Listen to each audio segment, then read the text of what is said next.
Assalamualaikum warahmatullahi wabarakatuh. Waalaikumsalam warahmatullahi wabarakatuh. Alhamdulillah alladzi hadana lihadza wa ma kunna linahtadiya laula an hadana Allah.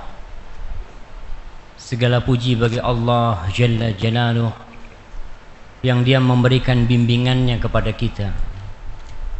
Dia memberikan taufiknya kepada kita sehingga kita berada di atas kebenaran ini, berada di atas petunjuknya. Dan kalau bukan karena petunjuk Allah, nggak mungkin saya berada di tempat ini. Dan tidak mungkin antum semua duduk di masjid ini. Kita bisa melangkahkan kaki kita ke rumah Allah.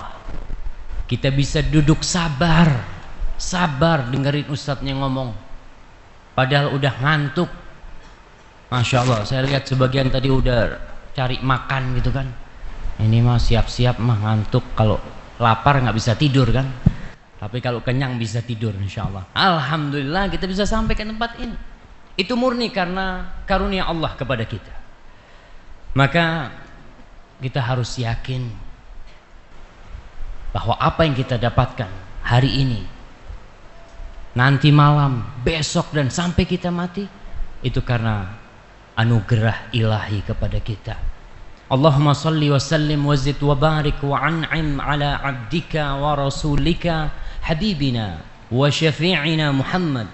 Ya Allah, semoga salawatmu, semoga berkahmu, semoga nikmatmu, semoga salammu senantiasa kau tambahkan untuk hamba kekasihmu, untuk Nabi kita Nabi Muhammad sallallahu alaihi wasallam. Insyaallah semuanya yakin bahwa Muhammad sallallahu alaihi wasallam adalah utusan Allah. Dialah yang diberi wewenang oleh Allah untuk menyampaikan agamanya. Dan kita sebagai umatnya harus percaya tuh apa yang disampaikan oleh Nabi Muhammad.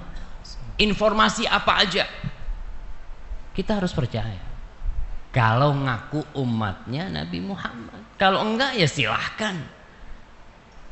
Dan kita sebagai umatnya Nabi Muhammad ya harus taat, nurut, patuh.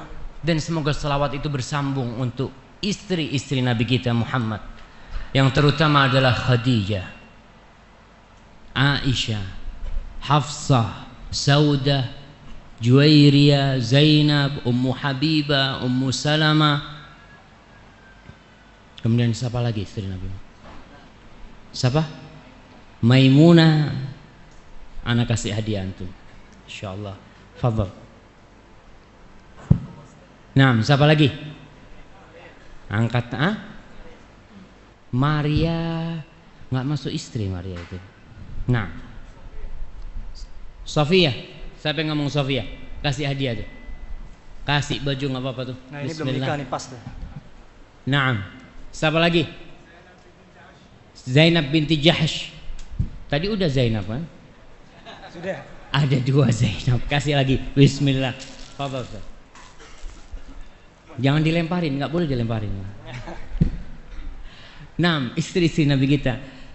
Karena kita yakin istri Nabi kita di dunia bakal jadi istri beliau di akhirat nanti. Maka kita sayang sama mereka.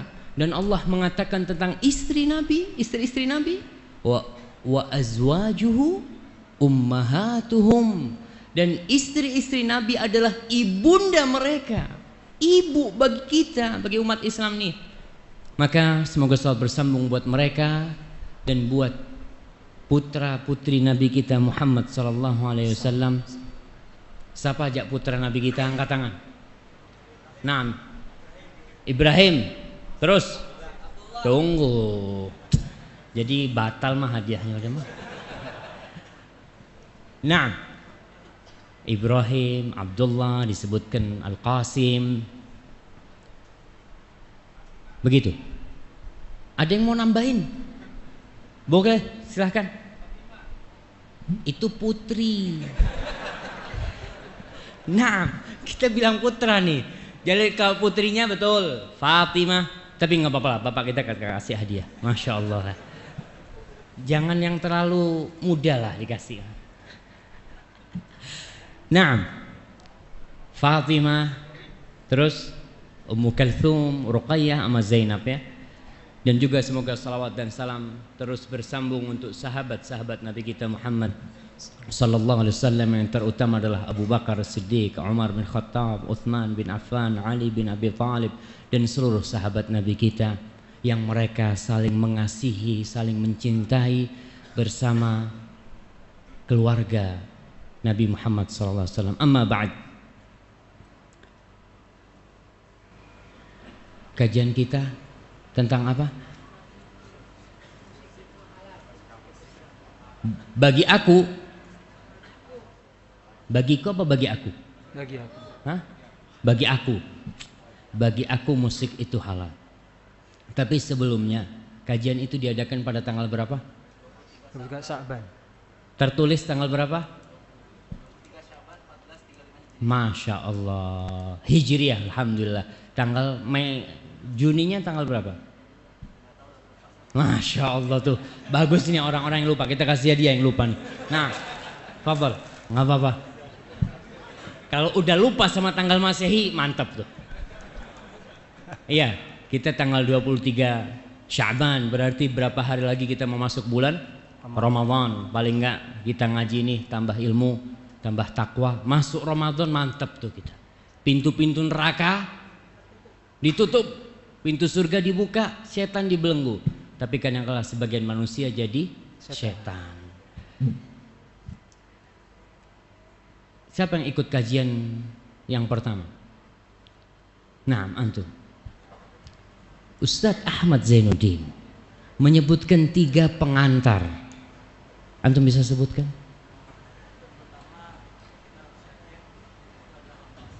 Kita harus yakin kalau kita hamba Allah. 1, 2.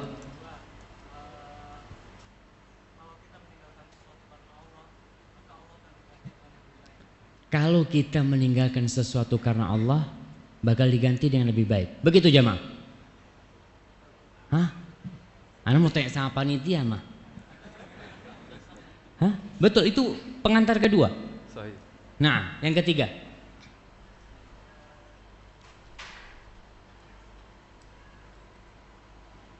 Kayaknya bajunya dipotong. Nah, fadhal Habib. Nah, silahkan. Nah, barakallahu fiik. Yang ketiga. Mana nih? Oh, pada nggak hadir semua waktu Ustaz Ahmad mungkin. Ana kayaknya izin minum dulu, Ustaz. Boleh kan? Saya juga Ustaz.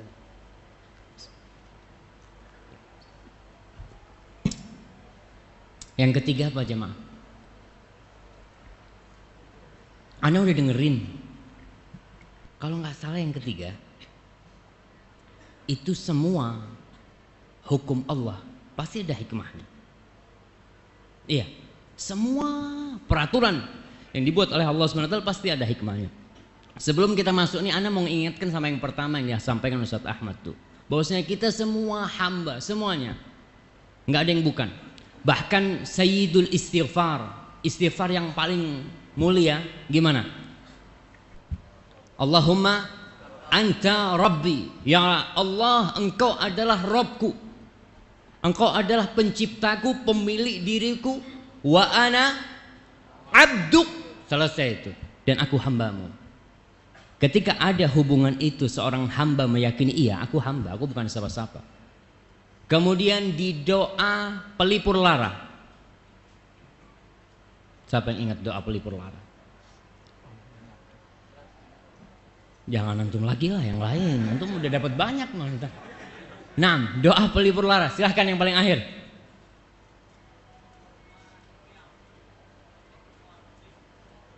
Allahumma anta rabbi wa ana abduk, ibnu abdika, ibnu amatik. Gitu. Anak kok jadi lupa juga. Nggak apa-apa lah, kasih hadiah antum. Nah,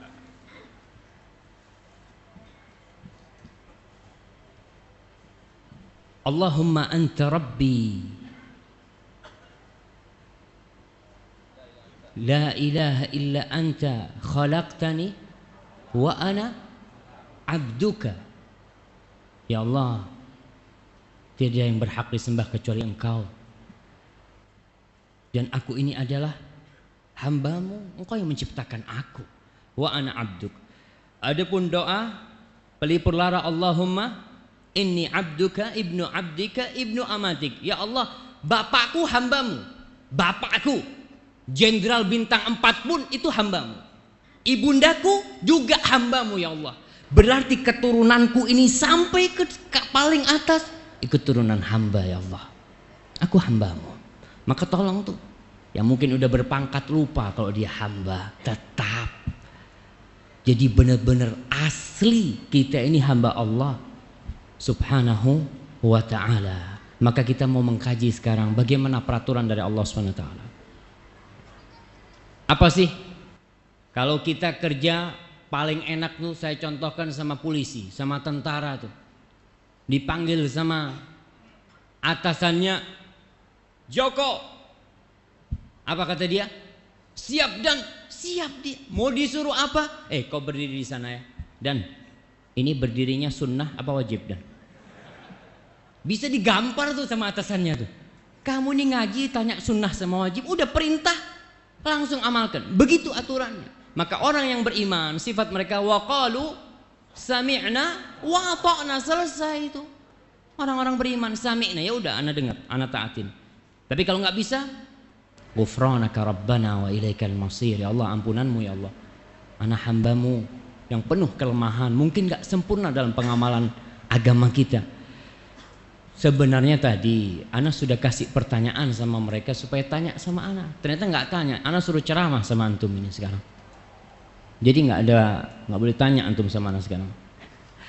Boleh nanti antum tanya sama ana. Bicara masalah musik nih, apa tidak termasuk berlebih-lebihan orang yang mengharamkan musik? Kok bisa sesuatu yang nyaman, yang menghantarkan tidur kita, membuat hati ini menjadi menghayal tuh, kok bisa haram Ustaz? Kita aja dengar suara-suara burung itu halal gitu, suara-suara yang indah. Kok ada orang yang ngomong musik itu haram? Dari mana Ustaz? Kemudian apa masalah ini bukan masalah khilafiyah Ustaz? Kalau memang ada ulama yang mengatakan haram, mungkin ada yang mengatakan halal juga. Sebelum jawab ini, saya akan menceritakan kejadian berapa tahun yang lalu, 1315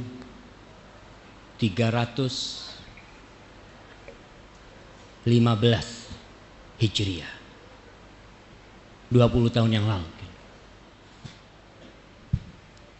Ana belajar di sebuah pesantren. Pesantren itu namanya, nggak apa-apa ana sebutin nama pesantren. Nanti diedit aja kalau memang nggak boleh ya. Pesantrennya pesantren Al-Irsyad Al-Islamiyah di kota Bondowoso, jauh di ujung timur sana. Sebuah pesantren modern, belum kenal sunnah pesantren itu, tapi guru-gurunya top, hebat-hebat. 5 tahun anak sekolah di pesantren, kita dididik untuk mencintai musik, dididik untuk mencintai musik. Bahkan kita tiap pekan ada acara marawish ya, sambil joget-joget. Kita diajari main trompet, main macem-macem. Karena ketika itu buat kita musik itu halal. Bahkan kiai kita di pondok itu jangan ditanya, kelasnya kelas nasional tuh, hebat. Bahkan nama beliau harum tertulis di buku-buku sejarah. Dan di pesantren kita punya klub drum band paling terkenal, bahkan pernah main di istana klub itu. Kita nggak pernah tahu, buat kita musikal. Pas 5 tahun di pesantren terjadi keributan. Keributan itu terjadi, ada ustadz-ustadz yang ngomong musik haram. Akhirnya terjadi dialog antara 2 pesantren. Pesantren Al-Irsyad Al-Islamiyah Bondowoso dan pesantren Al-Irsyad Al-Islami Tengaran Salatiga. Dialog terjadi antara 2 pesantren. Yang Bondowoso benar-benar Masya Allah, mereka itu kalau musik bukan cuma diajarkan, dicintai. Kita mencintai musik itu. Ketika itu, yang namanya main trompet, main apa, anak-anak itu pada pinter-pinter semua. Terjadi dialog. Dialog itu seru. Kita kan masih santri ya. Kita nonton tuh dari jendela di sebuah perpustakaan. Semua kitabnya pada gede-gede semua yang dibawa. Masya Allah, mana nih yang menang gitu kan. Pas sholat isya, imamnya itu baca surat Al-Hujurat.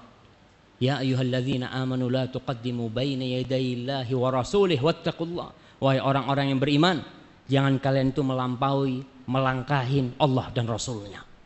Bertakwalah kalian kepada Allah Subhanahu wa taala. Itu yang dibaca. Anak ingat sampai sekarang. Oh, ini mungkin masalah itu. Perdebatan yang tidak ketemu ujungnya. Apa Ustaz? Ini menarik Ustaz. Jadi antara pembicaraan antar dalil berarti Ustaz ya. Nah, Antara halal dan haram, satu sama lain itu membawakan dalil dan hujah-hujahnya menurut mereka. Terus apakah ini masalah khilafiyah yang akhirnya kita sebagai orang awam bisa memilih ini kan sama-sama dalil. Apakah ini masalah fikih saja? Apakah ini mutlak ini harus mengikuti yang A atau yang B? gimana jamaah? Iya, kita jawab kan? Iya. Siap. Ana ceritanya belum selesai Mas Adima.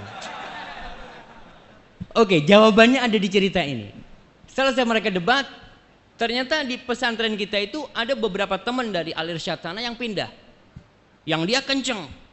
Kita punya guru-guru yang mengabdi dari Al-Irsyad itu, pesantren kita, benar-benar mereka memusuhin namanya musik gitu. Maka terjadi ada bentrok di dalam pesantren itu sendiri antara kubu yang menghalalkan dan yang mengharamkan. Ana ditanya, ketika itu ana ingat ana sebagai ya ketua OSIS-nya lah di pesantren. Kita tiap sore di pesantren itu tiap sore mesti nyetel musik. Tapi sama gurunya nggak boleh ada syairnya. Jadi instrumen ya. Instrumen aja disetel. Kita main bola, olahraga apa itu disetel. Suatu saat ketika ana nyetel datang teman dari pesantren sana. Dia ngomong, "Fik, menurut ente musik itu apa hukumnya?" Ana ngomong, ada dua pendapat. Yang satu mengatakan haram dan satu menyatakan halal. Dan ana milih yang halal. Kita namanya anak-anak waktu itu. Kita yang penting, oh ini kan berarti khilaf boleh lah. Orang semua punya kitabnya gede-gede gitu kan. Sama tuh kitabnya. Berarti boleh. Anak katakan sama dia. Anak nggak ngerti masalah hukum. Pada waktu itu. Bahkan kita sudah mendarah daging walaupun kita nggak jadi musisi ya. Belum kita waktu itu. Karena kita mau jadi ustadz. Cuma ustadz yang suka musik. Dididik seperti itu. Sudah berlalu kejadian itu. Tetap. Namun seorang muslim kan dituntut untuk belajar, untuk mengkaji apa benar seremeh itu kita boleh memilih.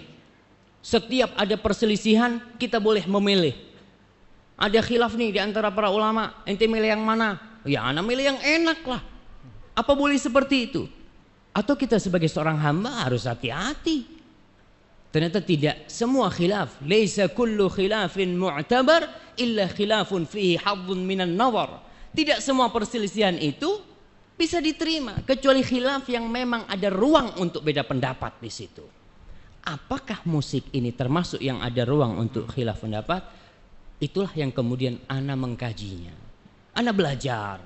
Karena kita di pesantren, kita dididik untuk bisa baca kitab.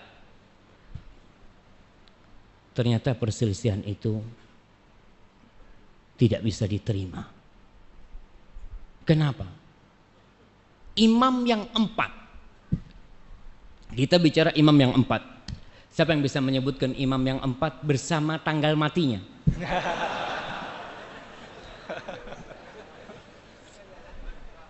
Nah, masa nggak ada mah? Oh, ada tuh di sebelah sono. Fadhal. Imam yang pertama Abu Hanifah 150 Hijriah, alhamdulillah. Yang kedua Imam Malik bin Anas 179, betul. Anak koreksi betul nggak? Anak lihat di sini. Nah, fadhal. Nah, 204 Hijriah. Imam Ahmad 241 Hijriah, Masya Allah. Kasih Double, dua Ustaz, ya, hadiah, double, ya. double hadiah minimal, Masya Allah. Satunya buku lah, kasih buku nggak apa-apa. Masya Allah, Masya Allah. Nah, itu imam yang 4. Dari mulai Abu Hanifah 150. Pada 150 Hijriah itu lahir Imam Syafi'i. Beliau lahir tahun 80 Hijriah, Imam Abu Hanifah. Meninggal 150. Pas meninggalnya Abu Hanifah, lahirlah Imam Syafi'i. Maka dikatakan matal imam wa wulidal imam. Meninggal seorang imam dan dilahirkan kembali seorang imam. Yaitu Imam Syafi'i rahimahullah ta'ala. Kemudian Imam Malik 179. Kemudian Imam Syafi'i 204 dan Imam Ahmad 241. Subhanallah. Itu imam yang 4 berpendapat haram. Saya ngomong mau milih madhab yang mana anak ini? Kalau 4-nya haram, ada madhab lain kata dia. Madhab Zahiri itu ngomong halal. Ibnu Hazm Ustaz. Ibnu Hazm nih. Ibnu Hazm ini menyatakan halal. Coba kita lihat kapan Ibnu Hazm lahir dan kapan imam yang terakhir meninggal. Siapa yang tahu Ibnu Hazm itu lahir kapan? Ada yang tahu? Ana harus nyontek juga jemaah. Ibnu Hazm ini beliau dilahirkan tahun 384 Hijriah. Imam yang terakhir meninggal kapan? 241. Jadi 143 tahun ya. Betul. 143 tahun kemudian lahir Ibnu Hazm. Dia meninggal tahun 456. Jadi perbandingan meninggalnya dengan meninggalnya Imam Ahmad 200 tahun kira-kira. Ibnu Hazm ini berpendapat bahwasanya musik itu halal. Ana ngomong kira-kira bisa diterima enggak ya? Kalau Anda mau ikut hawa nafsu Anda waktu itu, Anda akan ikut Ibnu Hazm. Tapi setelah dipikir-pikir, masa imam yang 4 nih salah? Kemudian satu imam nih benar. Pendapat dia itu ternyata mendhaifkan semua hadis. Dia mengatakan dalam kitabnya Al-Muhalla Ibnu Hazm yang menyebutkan kira-kira 21 hadis tentang musik. Kemudian dia mengatakan, kata dia, tunggu nih, mana perkataan Ibnu Hazm? Kullu ma ruwiya fiha batilun maudhu. Semua hadis yang diriwayatkan tentang musik ini adalah batil, nggak benar dan palsu. Kok bisa? Masa imam yang 4 nerima hadis palsu sama hadis batil? Ana jadi bingung, kayaknya enggak. Maka kita lihat nih, bagaimana pendapat ulama tentang hadis-hadis yang katanya Ibnu Hazm semuanya batil dan palsu. Ternyata Ibnu Hazm ini seorang alim ulama yang besar, yang senior, tapi dia bukan ahli hadis. Sosok ahli hadis yang lebih dari beliau, Imam Bukhari umpamanya. Imam Bukhari mensahihkan hadisnya. Ibnu Hibban, pengarang kitab Sahih Ibnu Hibban, mensahihkan hadisnya. Maka ana ngomong, sepertinya harus dikaji lebih dalam lagi. Apakah benar yang katanya Ibnu Hazm itu semua hadis tentang musik itu batil dan palsu? Kalaupun ada yang sahih, ya nggak sorry gitu kan, nggak ada penyebutan musik itu nggak ada. Maka di sini kita tidak akan merendahkan Ibnu Hazm. Ibnu Hazm adalah sosok ulama senior, dan ketika kita mengkoreksi pendapat Ibnu Hazm, kita tidak mengkoreksi pendapat itu dengan pendapat kita. Siapa ente gitu loh, baru jadi ustadz udah berani jelek-jelekan Ibnu Hazm. Lah, ma'adzallah kita menjelek-jelekan Ibnu Hazm. Kita berbicara tentang agama nih. Kita membandingkan antara pendapat yang mengatakan halal dan haram. Bukan masalah makruh ini. Antara satu di ujung neraka, yang satu juga di ujung neraka. Yang mengatakan haram berarti dia, ya sudah, yang melakukannya bisa masuk neraka. Yang mengatakan halal, Kalau ternyata dia menghalalkan yang haram, maka dia juga berbahaya urusannya ketika menghalalkan yang haram. Ibnu Hazm adalah ulama senior, beliau memiliki buku-buku yang banyak sekali, tapi tetap buat ana Abu Hanifah, Imam Malik, Imam Syafi'i, dan Imam Ahmad bin Hanbal, beliau lebih agung buat ana. Kita ini orang awam mau ikut siapa? Orang awam kan biasanya taklid kan ya, ikut-ikutan. Kita mau Ustaz, ana ini nggak tahu dalil Ustaz. Cobalah ana kepingin tahu siapa sih yang berpendapat ini. Imam Syafi'i, alhamdulillah, udah ana ikut Imam Syafi'i. Nggak apa-apa, karena kita mungkin nggak bisa untuk mengkaji dalil. Tapi dilihat antara imam-imam itu mana yang lebih bertakwa, mana yang lebih berilmu dalam permasalahan yang sedang diperdebatkan itu. Nah, jangan dulu. Semua ulama setelah Ibnu Hazm taklid Ibnu Hazm. Semua ulama. Ulama mutaakhirin yang ada sekarang dari ulama-ulama Azhar ya. Mereka itu hanya menyambung perkataannya Ibnu Hazm, menguatkan perkataannya Ibnu Hazm. Karena imam sampai disebutkan imam yang menghalalkan musik itu Ibnu Hazm. Jadi semuanya itu jadi akarnya Ibnu Hazm. Enggak ada Yusuf Qaradawi. Gimana? Yusuf Qaradawi juga. Iya, umpamanya Syekh Yusuf Qaradawi, Abu Zahra, ulama Mesir, kemudian Muhammad Al-Ghazali, ulama Mesir, yang di buku-buku mereka menyebutkan bahwasanya musik itu halal selama tidak membuat orang itu lalai gitu ya. Itu halal. Siapa imam mereka? Ibnu Hazm. Jadi pokoknya ini di Ibnu Hazm. Kalau kita bisa mengkaji pendapatnya Ibnu Hazm, selesai semuanya. Selesai semuanya. Karena ada di pokoknya ini. Bagaimana pendapat Ibnu Hazm itu? Dia mengatakan itu tadi. Semua Syekh Albani mengatakan hadis dhaif, kalau semuanya dhaif, kalau banyak itu bisa jadi hasan. Hadisnya banyak sekali, nggak ada tuh, batil. Maka kita lihat bagaimana ya pendapat-pendapat ulama hadis tentang hadis-hadis musik itu. Gitu kiranya. Nah.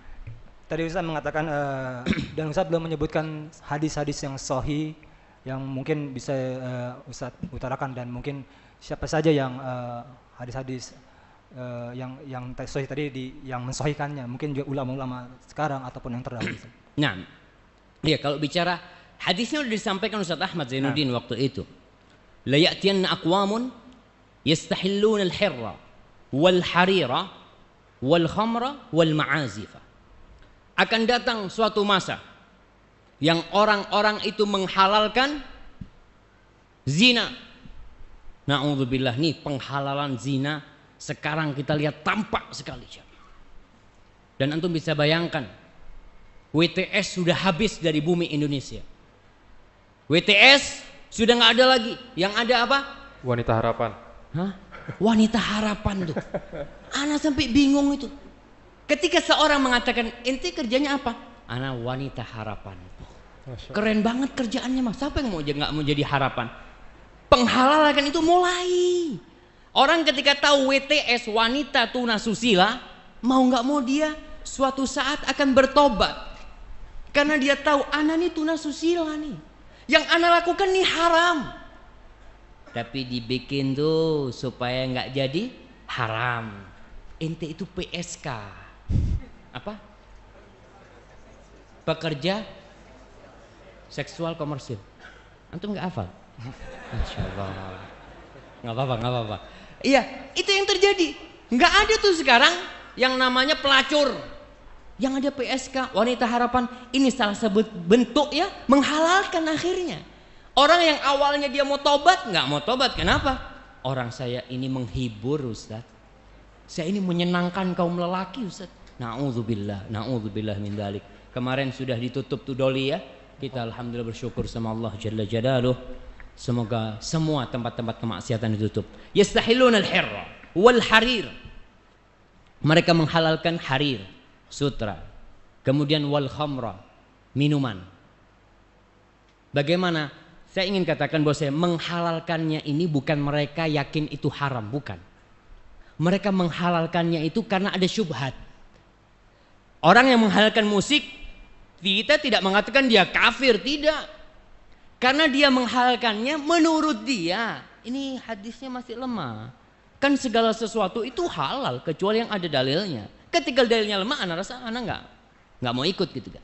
Apakah benar seperti itu? Ini hadis mengatakan mereka akan menghalalkan zina, sutra bagi kaum lelaki. Kemudian yang ketiga, khamr. Khamr itu sudah nggak disebut minuman keras sekarang. Di Arab itu disebut namanya al-mashrubat ar-ruhaniyah. Minuman rohani. Itu orang kalau minum, ente minum apa ini? Minuman rohani, biar ente tenang gitu kan.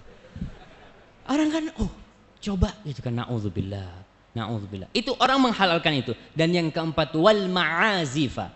Ma'azif itu jam'u mi'zaf. Jamak dari mi'zaf. Mi'zaf itu artinya alat musik. Subhanallah. Dan ini salah satu jawami'ul kalim yang diberi Rasul SAW. Beliau mengucapkan kata-kata yang ringkas tapi maknanya luas sekali. Beliau tidak mengatakan yang haram itu gendang, yang haram itu tombur, yang haram itu piano, enggak, ma'azif. Karena memang banyak alat-alat musik yang tidak ada di masa Rasul SAW. Yang terdiri selanjutnya, Ustaz, hadisnya ini katanya Ibnu Hazm dhaif, sama palsu. Enggak palsu kalau hadis ini. Ibnu Hazm mengatakan hadisnya mu'allaq. Mu'allaq itu yang tidak disebut perawinya. Bukhari menyebutkannya dalam sahihnya, tapi dia tidak menyebutkannya secara musnad. Sanadnya lengkap enggak. Ada yang terputus. Oke, Imam Bukhari menyebutkan itu dengan sighatul jazm. Yang pasti dia meriwayatkan hadis itu.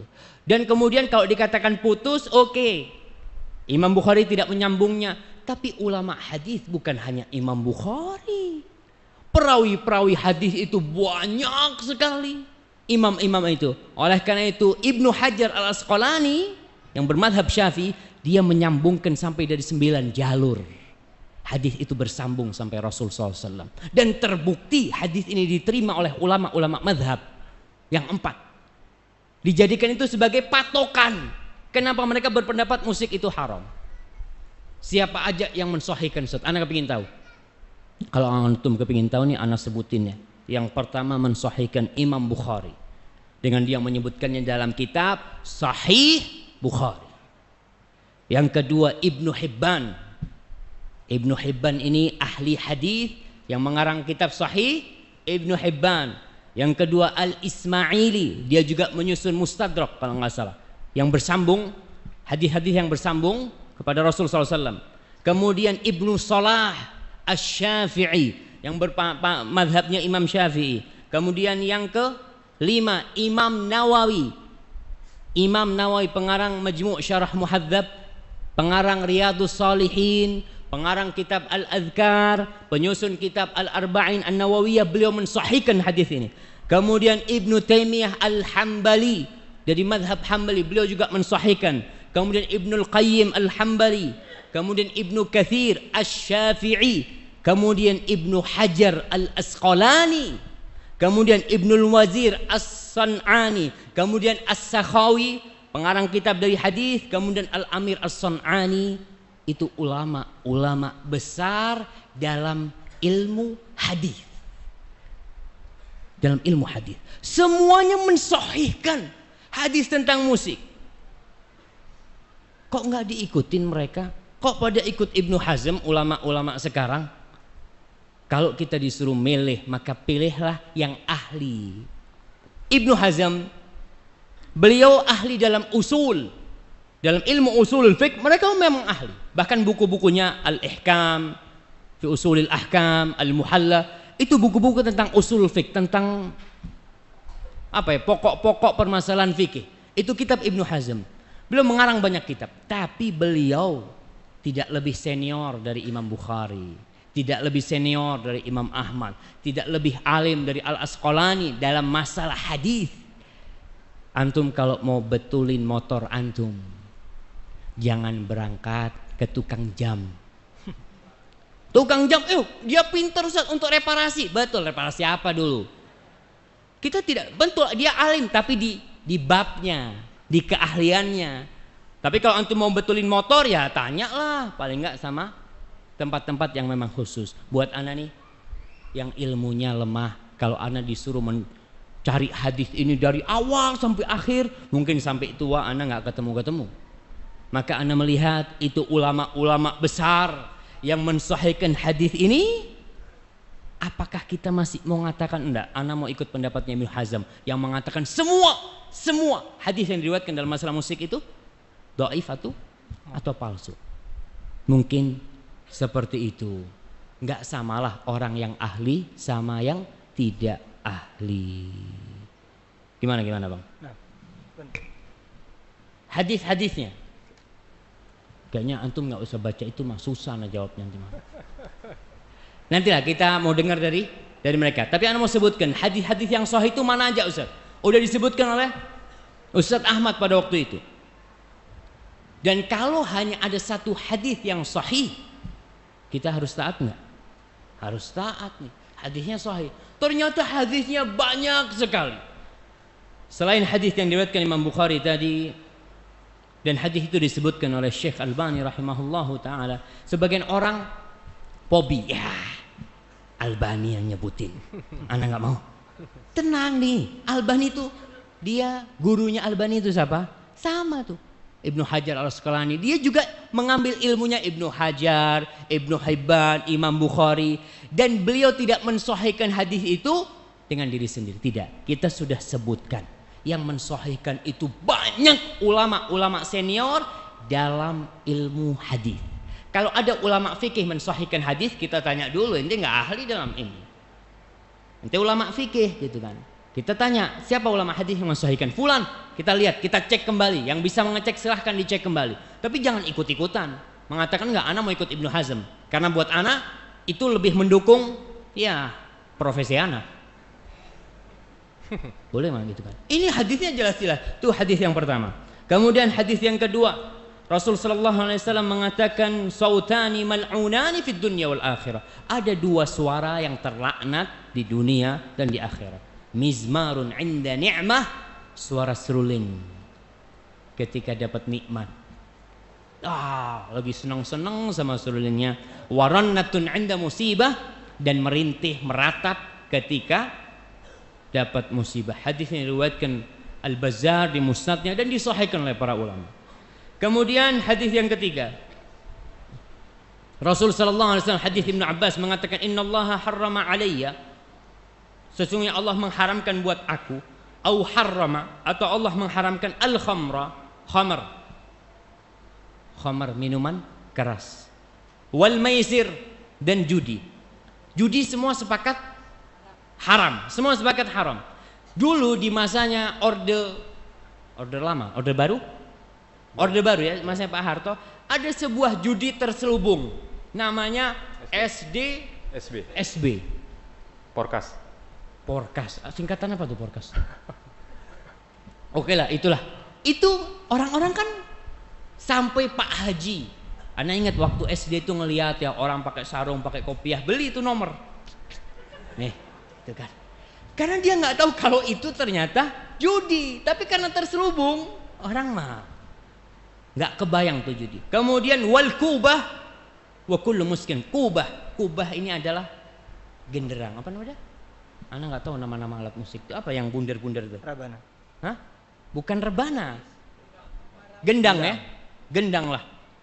Wa kullu muskirin haram, dan semua yang memabukkan itu haram. Ini hadis diriwayatkan oleh Imam Ahmad dan Baihaqi dan disahihkan oleh para ulama. Kemudian hadis lain yang diriwayatkan dari Abdullah bin Amr bin As. Kita lihat nih, hadis-hadis ini bukan dari satu sahabat. Sehingga kalau dari satu sahabat kemungkinan masa yang lainnya nggak tahu. Ternyata hadis ini dari Abu Hurairah, dari Ibnu Abbas, dari Abdullah bin Amr bin As. Hadis itu dari banyak sahabat ujungnya. Sebagai pertanda di masa itu mereka berpendapat musik itu haram. Innallaha azza wa jalla, sesungguhnya Allah azza wa jalla harramal khamra wal maisra wal kubah wal ghubaira wa kullu muskirin haram.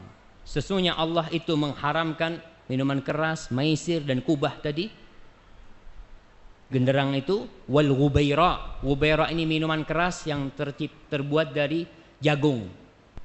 Dulu ada orang yang ngomong, apa sih hukumnya minum air? Halal minum air itu. Kemudian makan kurma apa hukumnya? Halal. Terus kalau kurma campur air disimpan, kok bisa jadi haram? Karena jadi homer dia. Air sama kurma disimpan di satu tempat, di apa istilahnya? Difermentasikan. Dia ngomong, kok ente bisa ngomong haram? Ini kan cuma air, cuma kurma. Allah mengatakan, Rasul mengatakan, kullu muskirin haram. Semua yang memabukkan haram. Dalam hadis ini disebutkan, kubah, alat-alat itu ternyata haram. Biasanya nih, kalau kita lihat hadis-hadis ini nyampur antara minuman keras, judi, terus apa? Gendang. Kok dikumpulkan tuh? Biasanya memang berkumpul di dunia ini. Orang kalau main judi mesti ada musik tuh. Ada yang main judi diem-dieman. Ada Ustaz, kata dia, yang takut sama polisi tuh diem-dieman. Ya, tapi kalau tempat-tempat yang banyak itu dikumpulin tuh, bahkan dicampur sama perempuan-perempuan. Na'udzubillah min dzalik, dan masih banyak tuh yang lainnya hadis-hadis itu. Antum katanya mau tanya sama anak tadi. Hah? Jadi gini Ustaz. Nah, karena Rasulullah pada ketika hari raya itu membiarkan sahabat bermain gendang itu Ustaz, bermain daf ya. Jadi itu menjadikan alasan bagi orang-orang bahwa toh Rasulullah juga main musik. Pada saat itu kan belum ada gitar memang. Jadi pada saat itu memang Rasulullah bermain alat musik yang memang sesuai dengan zamannya begitu. Kalau sekarang ya sama saja. Bagaimana Ustaz? Tunggu, tadi ngomong nggak ada gitar pada masa itu. Siapa ngomong nggak ada gitar mah? Di masa itu juga ahli-ahli maksiat itu udah terkenal. Mereka punya gitar Arab yang perutnya gendut tuh. Iya, ada tuh model-model. Subhanallah, antum ini jangan berpandangan orang-orang dulu itu hiburannya masih kecil. Di masa Nabi Sulaiman, marmernya kayak air. Masya Allah. Marmer masa Nabi Sulaiman ini berapa ribu tahun yang lalu. Kemudian masa Fir'aun tuh punya penari-penari. Na'udzubillah. Nah, kita katakan tuh di masa itu sudah ada. Kalau dikatakan di masa Rasul kan adanya cuma rebana, enggak. Ada macam-macam alat musik, ada seruling. Makanya disebutkan sama Rasul sallallahu alaihi wasallam, ada yang namanya genderang itu ya. Apa namanya? Bukan genderang lah, yang besar itu. Model kalau rebana kan kecil ya, seperti itu. Sebelum Anda bicara masalah itu, masalah Id, atau kita bicara masalah Id lah. Rasul sallallahu alaihi wasallam itu membiarkan seorang jariyah, dua orang anak kecil untuk bermain rebana. Boleh. Maka siapa yang mau main rebana ketika Id, ketika Idul Fitri, Idul Adha, atau dalam pernikahan boleh. Ustaz, kata Ustaz Ahmad waktu itu cuma anak-anak kecil. Nah, ini masalah, ada khilaf di masalah ini. Jumhur ulama membolehkan. Selain anak kecil, karena di masa Rasul itu kejadian anak kecil yang mukul, tapi bukan hukum buat anak kecil. Bukan berarti kalau ada orang dewasa lebaran umpamanya, laki boleh. Jumhur ulama mengatakan boleh, asal ketika lebaran. Nih lagi lebaran kumpul, main nih, lebaran doang. Setelah lebaran simpen lagi. Pakai gitar boleh Ustaz? Gitar lagi antum mah. Nah, ya kan? Duf ini. Ya, khawatirnya ketika lebaran berarti selain duf boleh gitu. Enggak. Ya inilah Rasul SAW. Yang lainnya makanya kita perlu membaca sebentar lagi. Anda kepingin bacakan bagaimana pendapat ulama madhab Syafi'i masalah gitar yang lainnya itu. Semua sepakat yang boleh itu duf. Disebutkan sama Nabi ad-duf, dan perempuan itu tadribud duf, memukul rebana. Bukan rebana yang ada kerenceng-kerencengnya itu. Bukan, jadi rebana aja. Seperti itu. Jadi kalau mau bicara alat musik yang lain, tidak. Kemudian yang ana ingin sampaikan, kita nih yang ngaji sunnah juga ketika lebaran sama dengan tidak lebaran. Yang disetel ngaji. Kok ngaji yang disetel kan lebaran? Haram musik. Oke, haram musik. Tapi lebaran ini ada penghususan. Ketika Abu Bakar marah dengan dua budak yang mukul itu, kata Rasul, da'huma, biarkan keduanya bermain. Biarkan keduanya bermain. Liya'laman nas anna fi dinina fushah. Supaya orang-orang tahu tuh agama kita juga ada hiburannya. Ada juga. Tapi nih waktu-waktu khusus. Mungkin ada sebagian ustadz yang gak setuju. Tapi gak apa-apa lah. Ana menyampaikan pendapat ulama nih. Itu lebaran pas umpanya pernikahan. Pernikahan boleh gak pakai duf? Pernikahan yang disetel ngaji. Ini lagi ada pengajian nih, bukan pernikahan nih. Pernikahan ngaji Ustaz. Rasul sallallahu alaihi wasallam ketika mau mengantarkan, kita kembali lagi. Ini khusus. Kenapa khusus? Karena memang ada penghususan. Nabi bersabda bahwasanya itu haram. Semua alat musik ma'azif, berarti masuk di dalamnya duf juga termasuk alat musik, itu termasuk haram. Dalam lafaz itu. Namun ada penghususkan di waktu-waktu tertentu, pernikahan. Ketika Rasul sallallahu alaihi wasallam lagi mau berangkat ke tempatnya pengantin nih, lagi mau mengantarkan seorang pengantin ke tempatnya orang Ansor, Nabi ngomong sama Aisyah. Apa yang Nabi ajak? Nabi ngajarin Aisyah sebuah syair-syair untuk dinyanyikan. Apa? Ini nih hadisnya. Rasulullah, ya Aisyah, innal ansar unasun fihim ghazal. Oh Aisyah tuh orang-orang Ansor tuh orang-orang yang suka dengan hiburan, yang suka dengan ya sesuatu yang menyenangkan mereka lah. Fama qulti, kau mau ngomong apa nanti di sana gitu loh. Subhana man sabbah ar-ra'du wa bihamdihi wal malaikatu min khifatihi. Naam.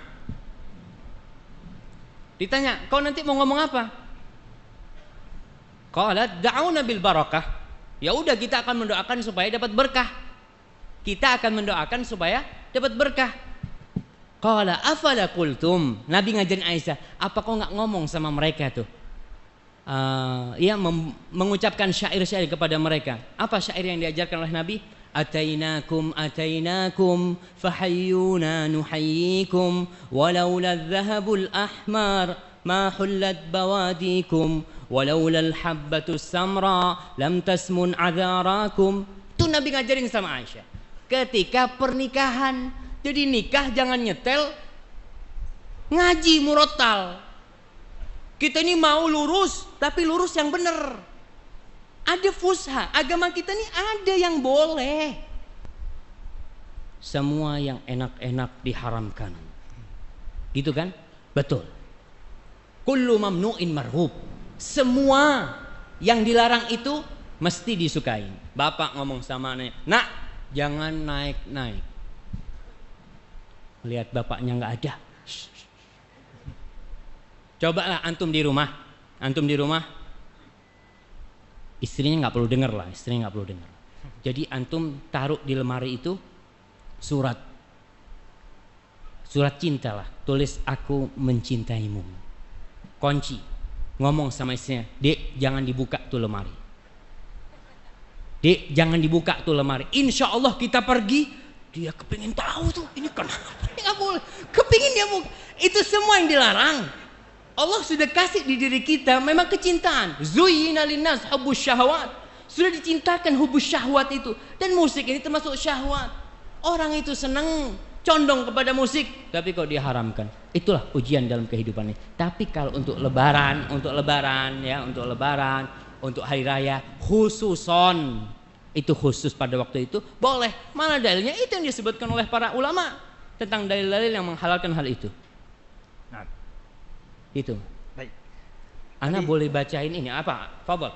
Tadi Ustaz mengatakan akan mengisahkan tentang Imam Syafi'i, di mana Indonesia ini mazhabnya kebanyakan Imam Syafi'i. Ustaz. Bagaimana hukum menurut Imam Syafi'i? Ustaz? Nah, kita ini Indonesia. Ada istilah Indonesia bergoyang. Ya. Iya, kok bisa gitu kan? Ini madhabnya Syafi'i, itu Imam Syafi'i ngatakan nggak boleh bergoyang tuh. Tahun berapa ya? Beberapa tahun yang lalu, anak ke sebuah pesantren milik seorang kiai dari Nahdlatul Ulama. Masya Allah, pesantrennya besar sekali. Ketika itu anak mau berjumpa dengan seorang kiai, karena masih belum datang anak ngaji, banyak yang hadir.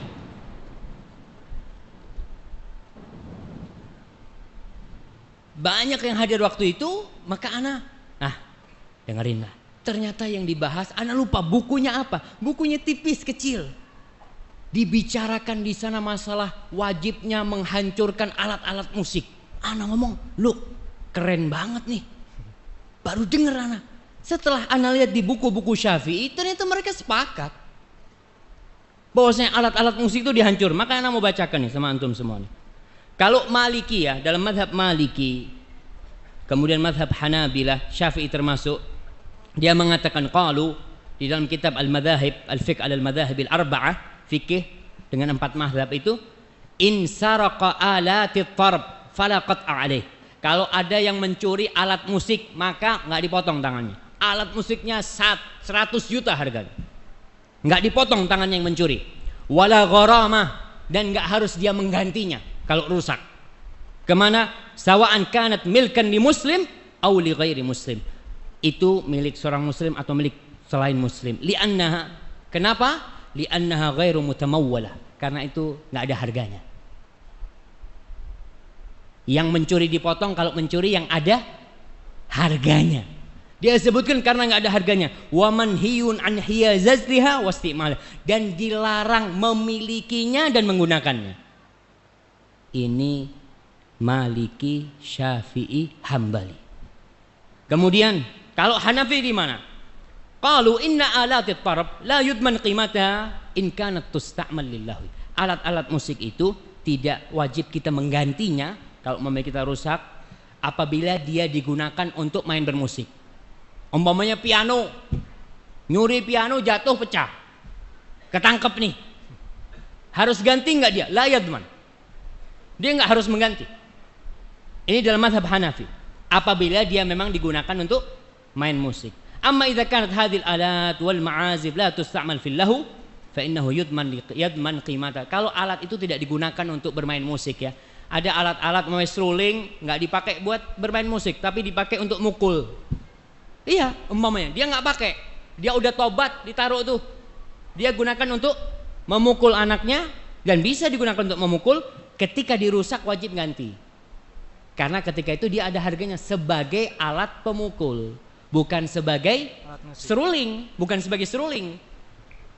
Maka anda mau bacakan lagi nih supaya antum yakin nih. Al Imam Syafi'i, antum yang sabar sedikitnya nggak apa-apa kan? Al Imam Syafi'i dalam kitabnya Al Jilid 4 halaman 225. Apa katanya dia? Walau kasaralahu tumburan.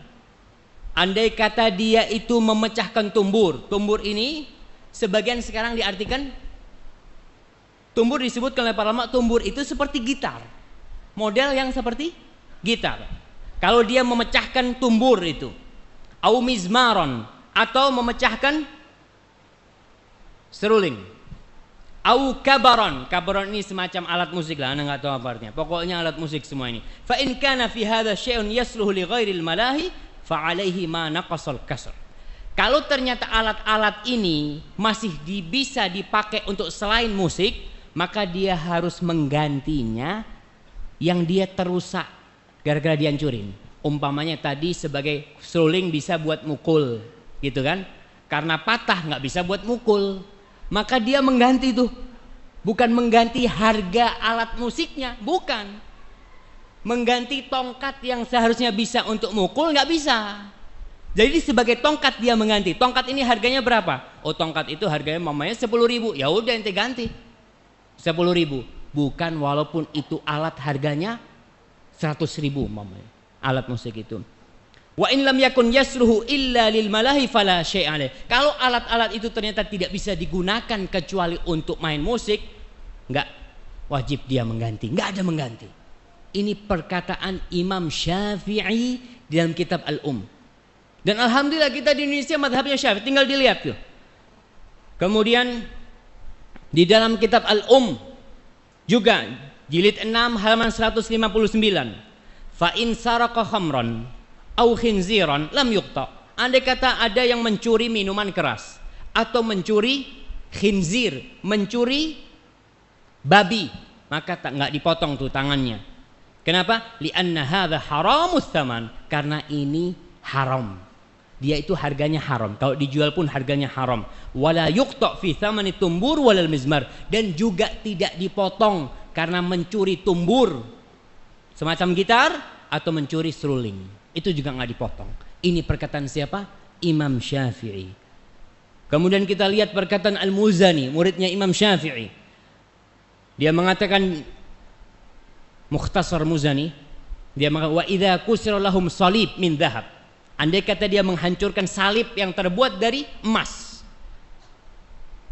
lam yakun fihi ghurmun, maka dia nggak wajib untuk nggak didenda, karena dia menghancurkan salib dari emas nih, karena salib.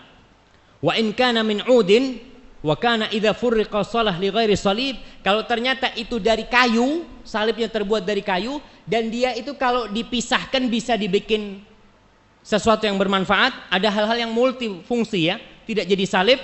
Fama naqasal kasru al-ud, fama naqasal kasrul uda, maka dia wajib mengganti kayu itu ketika dirusak, kan akhirnya rusak, harganya berkurang, bukan harga salibnya, bukan, harga kayunya. Seperti itu. Wa kadzalika tumbur, begitu pula alat musik tumbur semacam gitar itu, wal mizmar, dan seruling. Mereka sebutkan di kitab-kitab mereka. Kemudian di dalam kitab Al-Hawi Al-Kabir, wa yukrahu bai'ul khasyab mimman yuttakhad malahi, dan dibenci menjual kayu nih sama orang yang kayu itu dipakai untuk tumbur, untuk semacam gitar, atau digunakan untuk ya gendang atau tobel, itu wa ma syabah dzalik, yang semacam itu dalam kitab Al-Hawi Al-Kabir. Kemudian di dalam kitab Al-Hawi Al-Kabir juga mengatakan, fa ammal malahi, adapun yang melalaikan, malahi kat tumbur seperti gitar, wal ud ini juga disebutkan gitar, karena tumbur ada yang mengatakan sebagai seperti genderang itu, dan ud, wad duf, dan duf, dan seruling. Fa in amkanal intifa' biha idza fusilat jaza bai'uha, kalau alat-alat itu kalau dipreteli ada harganya, boleh dijual kalau bisa dipreteli, tapi tidak boleh dijual sebagai alat musik dipretelin. Wa kadzalika al-la'ib, dan juga alat-alat permainan yang lainnya. Lakin yukrah bai'u dzalik qabla tafsilihi li baqa'il ma'siyah fihi, tapi dibenci dia menjualnya dalam kondisi seperti itu karena masih mungkin bisa dipakai. Kita ngomong ini alat nih, ini gitar nih bisa dipakai untuk mukul kambing nih, mamanya, untuk mukul apa gitu kan, tapi masih bisa dipakai, maka dibenci kita menjual itu karena bisa jadi dia dipakai main, maka dibenci, maka kita harus melepaskannya. Kemudian banyak sekali di kitab-kitab ana bacakan dan mudah-mudahan antum bisa sabar. Qala al-Mawardi di dalam Al-Hawi Al-Kabir. Al-Mawardi itu seorang alim ulama Syafi'i yang terkenal sekali, yang memiliki kitab Adabuddin Ad-Dunya Al-Ahkam Sultaniyah. Dia mengatakan, ammal kalbu wal khinzir, adapun anjing, babi, wal khamru, dan minuman keras, fala qimata ala mutlifihi, dia tidak mengganti kalau dia merusaknya, tidak mengganti kalau dia merusaknya. Wala qat'a ala sariqihi, yang mencuri juga nggak dipotong tangannya. Walima ruya anin Nabi sallallahu alaihi wasallam, berdasarkan hadis tentang masalah khinzir, tentang masalah anjing. Fa ammat tumbur wal mizmar wasairul malahi, dia mengatakan adapun tumbur tadi semodel gitar itu, wal mizmar, dan seruling, wasairul malahi, dan semua model alat musik, fasti'maluha mahdhur, menggunakannya itu dilarang. Mahdhur itu mamnu, dilarang. Wa kadzalika qtina'uha, begitu pula menyimpannya. Ada orang udah nggak main musik tapi masih disimpan tuh alat, boleh nggak? Nggak boleh. Ini Imam Mawardi madhabnya Syafi'i. Kalau Imam Nawawi sudah katakan tadi ya. Wa insara, kita baca yang lainnya. Perkataan ulama Asy-Syairazi dalam kitabnya Al-Muhadzab, dia mengatakan,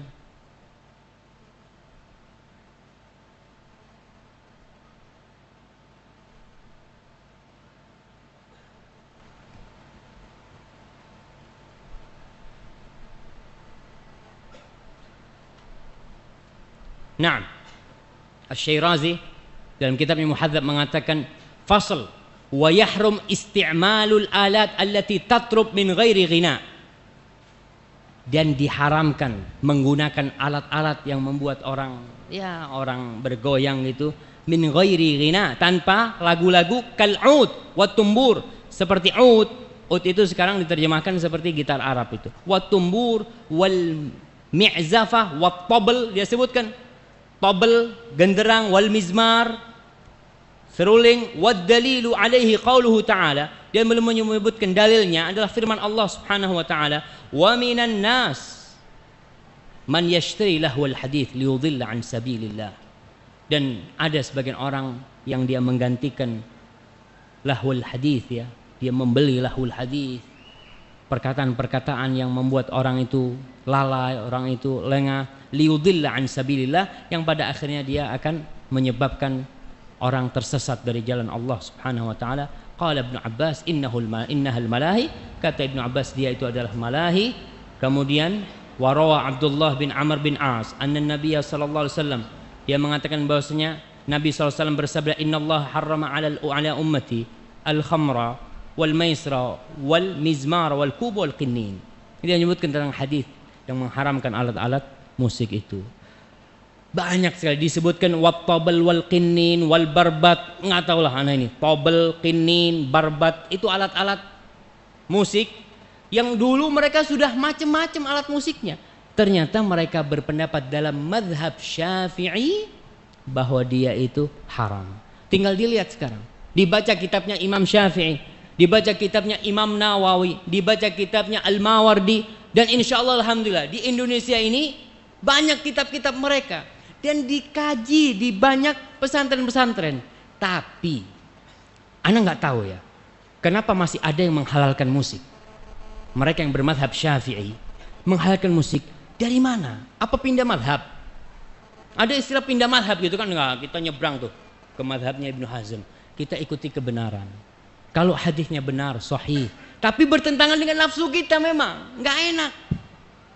Bahkan di beberapa dulu di kampung kita, di pesantren itu, beberapa tempat ibadah, beberapa masjid itu pasang corong nyetel lagu-lagu India. Kita anak pesantren, oh kata dia nih, karena kita ingat dulu kita didik seperti itu. Tapi alhamdulillah setelah itu kita bisa menghindarinya. Wallahu a'lam bishawab. Sangat banyak sekali, saya sampai milihnya susah. Kayaknya anak kembalikan ke antum. Ya alhamdulillah, setelah kita simak bersama pemaparan dari Ustadz, penjelasan dari Ustadz tentang bagaimana Islam memandang tentang hukum musik, dan insya Allah sekarang kami buka untuk tanya jawab, dan kepada ikhwan kita akan boleh memberikan pertanyaan langsung kepada Ustadz, dan kepada akhwat pertanyaan dapat dituliskan. Sebelum itu Ustadz, ana mau tanya bahwa kita ini sebetulnya dari kecil itu sudah terjebak Ustadz. Yang tidak boleh dari kecil itu mencuri, berzina, mabok. Tapi musik Nina Bobo Ustadz kita. Itu kif melepaskan dari jeratan syaitan itu, kif Ustadz. Betul, subhanallah. Inilah didikan orang tua. Kita terus terang, banyak di antara kita, jangan antum lah, ana yang udah di pesantren dulu itu, melihat orang-orang yang mengharamkan musik, ini ekstrim banget dia sih. Orang dari dulu, guru kita, ustadz kita, dan bukan ustadz kayak ente, tuh ustadz lebih gede. Kok tahu-tahu ente datang mengharamkan musik gitu. Kemudian dulu ana melihat yang ekstrim juga, sampai orang-orang yang pakai jenggot tuh. Ini jenggot-jenggotan nih. Subhanallah ya, subhanallah. Mudah-mudahan Allah ngampunin kita. Kita di pesantren dulu, kita tulis di ujung tembok pesantren itu, ada salah satu ustadz kita yang pakai jenggot. Kita nggak suka, karena dia keras, masya Allah, disiplin banget orangnya. Dia ketika itu sempat kuliah lagi, sempat belajar 6 bulan nggak pulang. Wah, teman-teman pada senang dia nggak datang. Suatu hari dia datang lagi. Wah, teman-teman pada nulis tuh, go back to kandang, kata dia. Kambing go back to kandang, kata dia. Karena kita selama itu dididik, kita dikatakan dari kecil kita orang tua nggak pakai jenggot, nggak ada tuh jenggot. Tahu-tahu ada orang pakai jenggot, jenggot tuh sunnah Nabi. Ya dulu tuh nggak ada kerokan, sekarang nih banyak kerokan. Kita kadang seperti itu. Karena apa? Karena nggak punya ilmunya. Kalau tadi dari kecil disetelin musik ya. Kalau orang tua membacakan nasyid Nina Bobo umpamanya tanpa musik, insya Allah nggak ada masalah. Syair-syair yang tanpa musik asalkan buat untuk ibadah, bukan untuk ibadah. Kalau kita mau berdakwah dengan musik enggak lah, apalagi dengan lagu-lagu enggak. Tapi kalau kita mau menghibur diri, tadi katakan para sahabat tuh kalau dalam perjalanan mesti ada satu yang di depan, dia yang apa istilahnya? Mungkin kita katakan yunshid, dia membacakan nasyid di sana. Dia bacakan nasyid, ya bacaan umpamanya apa ya? Nah nggak hafal lah ya. Nasyid-nasyid yang tanpa musik ya. Akhirnya disebut hija.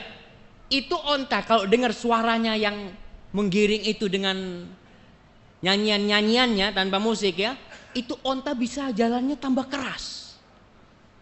Sampai Rasul mengatakan, ya ambasa rifqan bil qawarir. Hati-hati nih, ini perempuan yang naik di belakang nih. Gelas-gelas, nggak boleh cepet-cepet ontanya. Itu nggak masalah, tapi dari kecil kita tidak pernah dikasih tahu dan ustadz kita tidak pernah mengasih tahu. Padahal ada di buku-buku, kalau kita mau baca kitab-kitab para ulama yang dijual di pasar-pasar itu ada. Namun setelah kita besar, setelah kita suka musik, tahu-tahu ada orang ngomong tuh musik haram. Inti ekstrim banget, anak nggak mau ikut inti. Kita mengatakan hal itu. Terus gimana caranya? Ya orang tua harus mendidik anaknya. Ketika ada suara musik kita kasih tahu. Beda ya, mendengarkan sama dengar. Mendengar sama mendengarkan. Kalau bahasa Arab itu ada as-sam'u, ada istima'. Kita kadang-kadang lagi diam gitu ya, nunggu suara musik di mana-mana gitu kan. Sampai nggak bisa dihindarin. Bagaimana hukum kita? Ya udah, jangan mendengarkan. Tapi dengar dia akan terdengar. Jangan mendengarkan maksudnya menikmati. Nah itu nggak boleh kita, kalau gerak-gerak itu berarti menikmati. Wallahu a'lam bishawab. Jadi sekarang orang tua harus mengajarkan kepada anaknya. Tapi kalau antum yang dah hadir ke sini, antum yang dengarkan kajian ini belum puas, alhamdulillah. Berarti antum punya kewajiban untuk menggali kembali, untuk mencari kembali, untuk membaca. Ustadz tadi tuh bilang ulama Syafi'i, Imam Syafi'i, anak kepingin lihat langsung, alhamdulillah. Itu pertanda di hati kita ada keinginan untuk kebenaran. Kita untuk mencari nih. Bukan kita mengatakan enggak, anak pokoknya mau ikut fulan. Kan ada dua pendapat Ustaz. Ada yang halal, ada yang haram. Anak mau ikut yang halal, enggak boleh. Kalau kita mau ikut semua yang ada dua pendapat, kita akan keluar dari agama ini.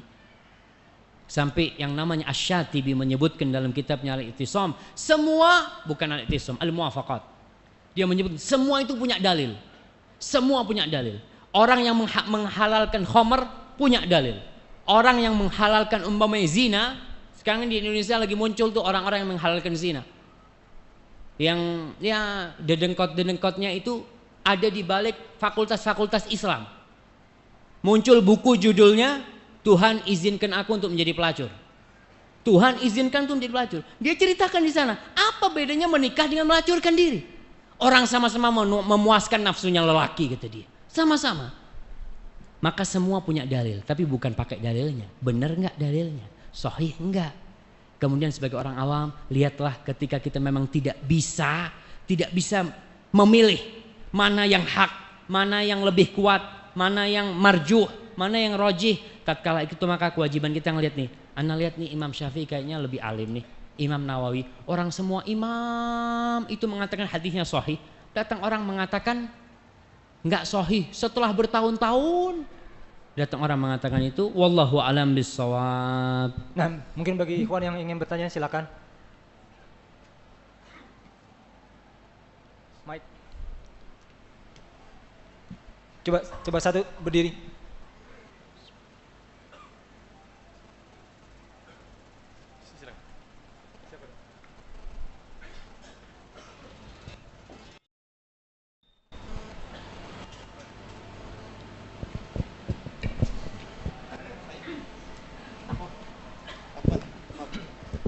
Yang kedua mungkin nanti bersiap. Kalau mungkin yang ada yang masih main musik diutamakan. Silakan bertanya dengan menyebutkan nama. Bismillahirrahmanirrahim. Assalamualaikum warahmatullahi wabarakatuh. Waalaikumsalam warahmatullahi wabarakatuh. Nama saya Iman dari Bandung, Ustaz. Ini saya mau bertanya, Yang pertama, kadang-kala anak-anak kita atau keponakan kita, dia menyanyikan lagu, dia mendendangkan lagu-lagu anak-anak, ya itu ya dia kan nggak pakai musik gitu. Apakah kita melarang mereka juga? Seperti halnya tadi menyanyikan lagu Nina Bobo itu kan nggak pakai musik. Terus yang kedua, apabila di acara Id yang dibolehkan tadi menurut Ustadz, itu ketika dibolehkan pakai daf itu tapi yang dinyanyikan misalnya lagu-lagu yang misalnya syairnya biasanya pakai musik misalnya. Lagu pop gitu Pak ya? Nah ya yang dipopulerkannya itu dengan pakai musik sebelumnya dan kita nyanyikan pakai daf itu dibolehkan nggak Ustadz? Ya terima kasih jazakallah. Assalamualaikum warahmatullahi wabarakatuh. Assalamualaikum warahmatullahi wabarakatuh. Afwan Ustaz, boleh kasih hadiah Ustaz? Boleh kasih hadiah, Maing tanya semua kasih hadiah. Menanggapi yang tadi benar juga Ustaz, karena anak-anak itu kalau masuk sekolah TK ya Ustaz ya, itu mau nggak mau yang biasanya itu mereka senang-senang tuh dengan musik. Nah, Bismillah. Iya, pertanyaan yang disebutkan tadi bagaimana dengan keponakan kita atau anak kita atau istri kita yang menyanyikan tanpa musik, boleh nggak? Umpamanya nyanyi bintang kecil. Ya, biasanya itu kita TK waktu nyanyi itu. Ada vibranya. Hah? Ada vibranya Ustaz ya?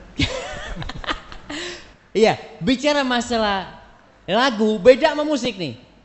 Kita tadi bicara masalah musik.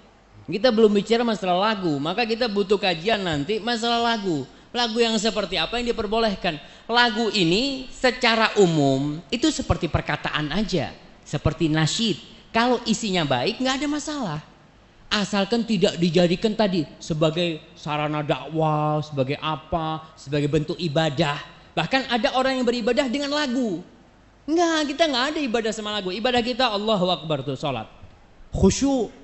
Ustadz, kalau sholat mah kurang khusyuk. Tapi kalau ada yang nyanyi itu bisa kesengsem Ustadz.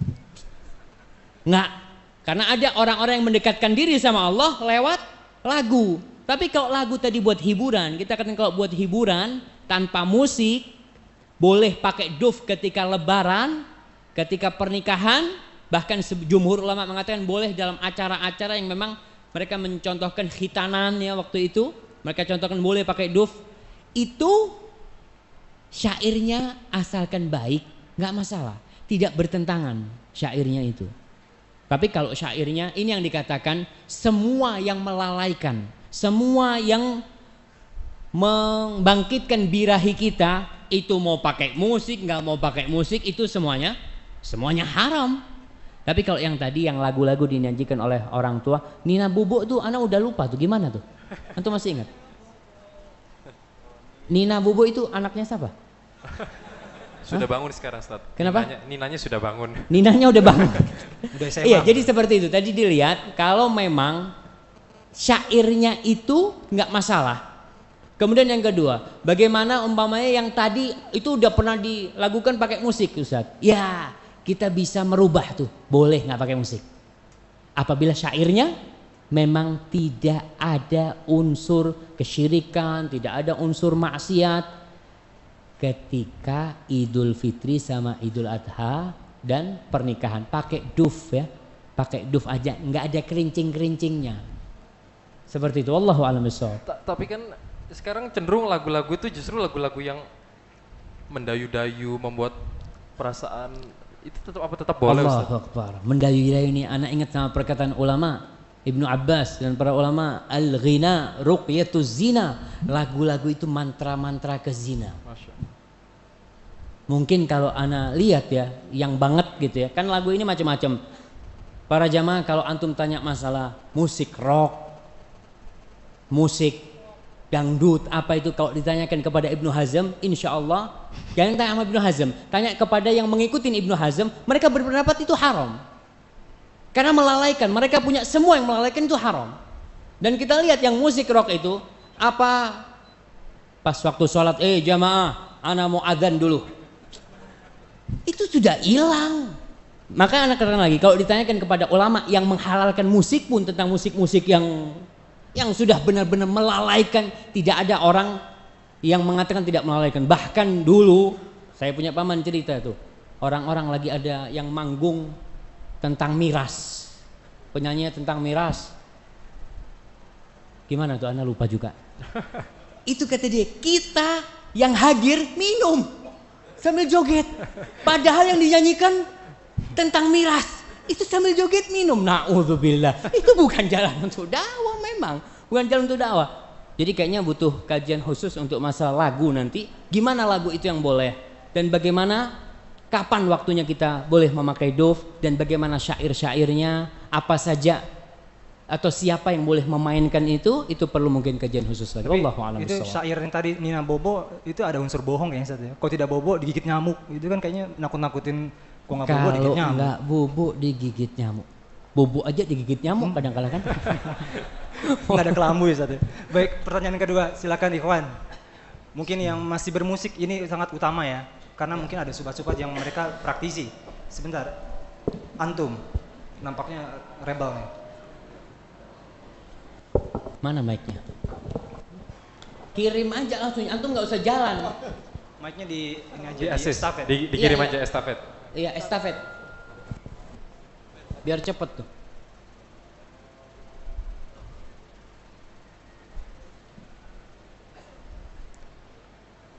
Yang masih bermusik ini kesempatan bagi Anda saudaraku untuk bisa memberikan pertanyaan-pertanyaan yang mungkin Anda ada di benak kepala-kepala Anda. Silakan Mas. Ya, silakan. Nama dan dari mana? Assalamualaikum. Silakan berdiri. Nama saya Aryo. Jadi gini Ustaz, dulu saya kenal sunnah itu dari musik awalnya. Jadi saya dulu punya misi gini, saya pengen ngedakwahin teman-teman saya yang jauh dari agama, malah bukan sekedar jauh dari sunnah. Jadi Ana mikir gimana caranya gue bisa ngedakwahin mereka tanpa perlu ngedatangin mereka. Karena ngedawahin orang-orang teman-teman kita yang ahli maksiat itu susah, Tat. Kayak ngedatengin singa. Jadi kalau misalnya kita dekat nih, kita dakwin, jangan gini. Kita malah diterkam, malah jadi, wah ngapain sih lu ngedawain gue, udah kayak ustadz aja gitu. Terus, Ana punya ide gimana caranya Ana bikin musik yang ada unsur nasihatnya, Ustaz. Seperti itu. Nah, itu bagaimana Ustaz? Kalau misalkan kita emang benar-benar harus ngindarin musik itu, apa solusinya buat ngedawahin teman-teman yang jauh dari agama gitu Ustaz? Nah, Masya Allah, Barakallahu fikum. Ya, pertanyaan yang sangat bagus sekali. Memang kita ini kadang-kadang kesulitan untuk mendakwain tuh teman-teman yang minum. Orang-orang pada pacaran ke sana, kita bawa mic, a'udzubillahi minasyaitonirrajim. Kan? Susah gitu kan. Kadang-kadang orang berpikir gimana kalau kita mendakwain mereka dengan cara yang lebih masuklah ke mereka. Tadi dikatakan apa boleh kita pakai musik-musik tapi isinya nasihat. Musik sudah selesai, urusan musik, hukum musik selesai. Urusan sekarang masalah lagu. Boleh nggak kita lagu-lagu nasyid umpamanya, nasyid yang tidak jadi kebiasaan, sekedar untuk ya. Imam Ahmad bin Hanbal pernah suatu hari dia ditanya, ya Aba Abdillah, dia ditanya nih, hadhil qasaid ar-riqaq allati fi dzikril jannah wan nar. Wahai Abu Abdillah, ini qasidah-qasidah, syair-syair ya yang disebutkan, yang menyebutkan tentang surga, yang menyebutkan tentang neraka. Ayy syai' taqulu fiha? Gimana pendapatmu tentang itu? Bayangkan ditanyakan kepada Imam Ahmad. Mithl ayy syai'? Gimana contohnya? Contohnya itu gimana? Yang disebutkan sama orang-orang itu. Qultu, maka yang bertanya ini Abi Hamid Al-Khalqani mengatakan, yaqulun, yang mereka katakan itu, idza ma qala li rabbi amastahyaita ta'sini wa tukhfi adh-dhanba min khalqi wa bil isyani ta'tini. Kayak gitu. Faqala a'id alayya, coba kau ulangi lagi. Idza ma qala li rabbi amastahyaita ta'sini wa tukhfi adh-dhanba min khalqi wa bil isyani ta'tini. Setelah itu Imam Ahmad masuk ke rumahnya. Waraddal bab, dia tutup pintunya. Fasami'tu nahibahu, aku mendengar dia menangis. Dan dia mengulangi bait-bait itu. Bait ini artinya, idza ma qala li rabbi, ketika Rabbku berkata kepadaku kelak, amastahita ta'sin, kau enggak malu berbuat maksiat sama aku? Kau tidak malu berbuat dosa di depanku, dan kau sembunyikan dosa-dosamu dari orang banyak. Dari ciptaanku kau sembunyikan dosa-dosamu, dan kau menghadapku dengan dosa-dosa itu, dan kau datang dengan dosa kepadaku. Imam Ahmad nangis baca itu. Ketika kita baca syair-syair seperti itu, diperbolehkan. Syekh Albani pun dalam kitabnya membolehkan hal itu. Yang penting tidak dijadikan ya kebiasaan, ya kita akhirnya bikin klub, bikin grup nih, grup urusan nasyid-nasyid seperti itu. Enggak. Jadi itu kalau kita membaca yang tadi kita kan, Rasul Shallallahu Alaihi Wasallam bersama para sahabatnya ketika menggali, umpamanya menggali parit, beliau mengatakan ya untuk memberikan semangat, karena ada lagu-lagu itu orang semangat kadang-kala, tapi ingat lagunya yang tidak ada unsur maksiat. Beliau mengatakan apa? Siapa yang ingat tuh? Yang dibaca sama Rasul Shallallahu Alaihi Wasallam ketika menggali parit itu. Waghfir lil ansari Allahumma la aisha illa aishul akhirah faghfir lil ansari wal muhajirah. Ya Allah, tidak ada hidup kecuali hidup akhirat, ampuni orang muhajirin dan orang-orang ansor nih. Sambil menggali mereka itu. Kalau dulu di tentara, mungkin sekarang masih ada, biasanya mereka lari di depan pondok itu, kita dengar tuh lari 1.000, 1.000, 2.000, yang seperti itu, yang tidak mengandung unsur musik dan tidak melalaikan, nggak ada masalah, nggak ada masalah. Wallahu a'lam bishawab. Tapi sekali lagi masalah lagu itu perlu dikasih kajian khusus insyaallah. Wallahu a'lam bishawab. Baik, sebelum membacakan pertanyaan dari akhwat, satu pertanyaan antum. Berdiri, ya. Ya.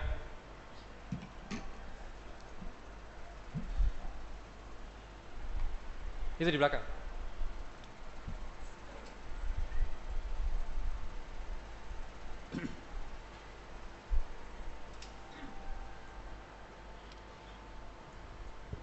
Assalamualaikum warahmatullahi wabarakatuh. Waalaikumsalam.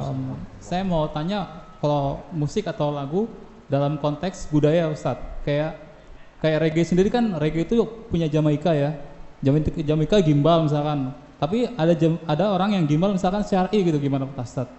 Bisa mau ngaji tapi gimbal gitu, dirapihin rambutnya gitu, jadi dia membawa budaya gitu di dalam, mungkin musiknya udah nggak dimainin sama dia, udah nggak benarkan, tapi dia masih ikut budayanya musik itu gitu. Nah, iya, oke. Masya Allah. Assalamualaikum warahmatullahi wabarakatuh. Jadi rambutnya masih apa? Gimbal.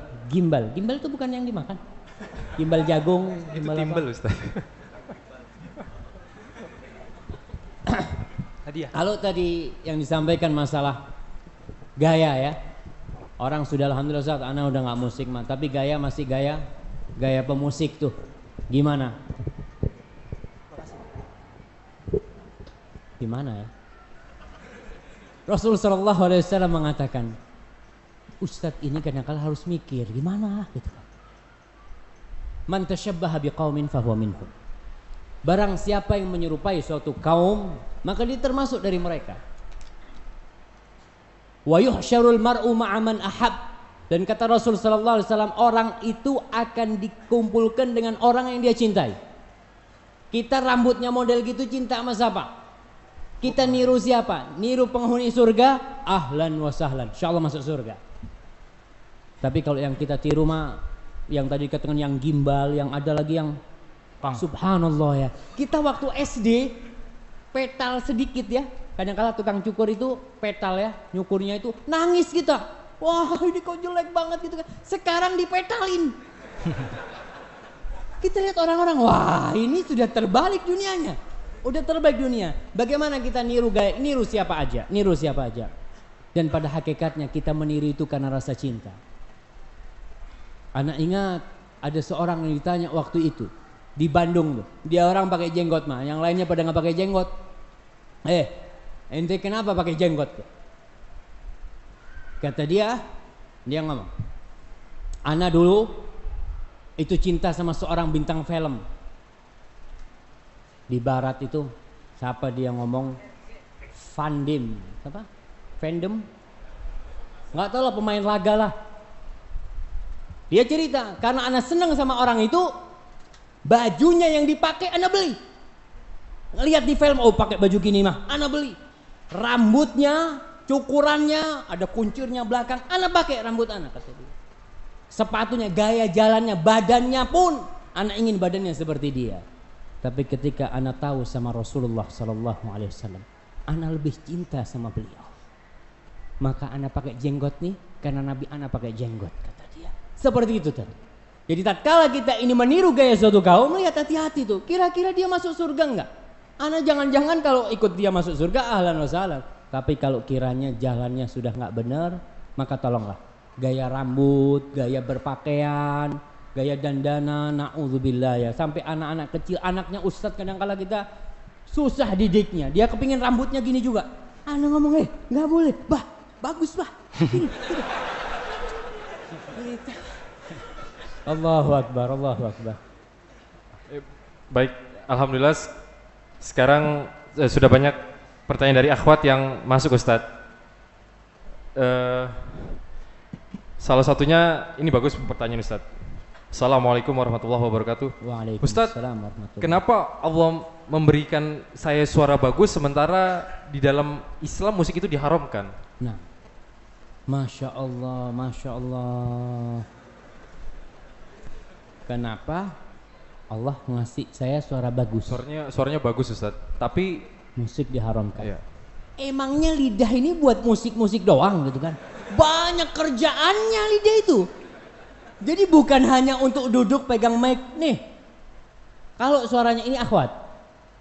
Kalau akhwat nih suaranya bagus, gimana Ustaz? Mau diapain nih? Suara bagus, zikir, baca Quran. Rasul sallallahu alaihi wasallam mengatakan zayyinul Quran bi aswatikum. Hiasilah Al-Quran itu dengan suara kalian. Allah itu suka mendengarkan orang-orang yang yataghanna bil Quran, yang dia itu melagukan Al-Quran. Ini bukan lagu-lagu gitu ya, maksudnya membaca dengan tartil, dengan indah. Sebagian sahabat ada yang bacaannya indah sampai malaikat turun mendengarkan suara dia.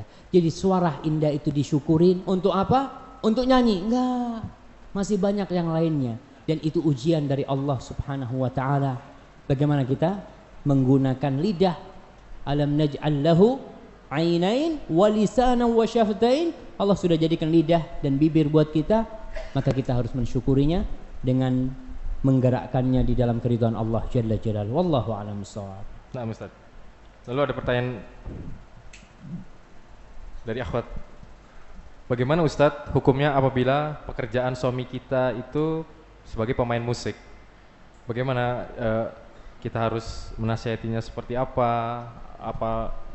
Hartanya.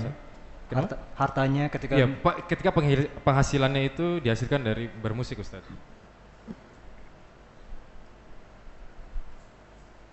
Allahu Akbar. Inilah kehidupan kita.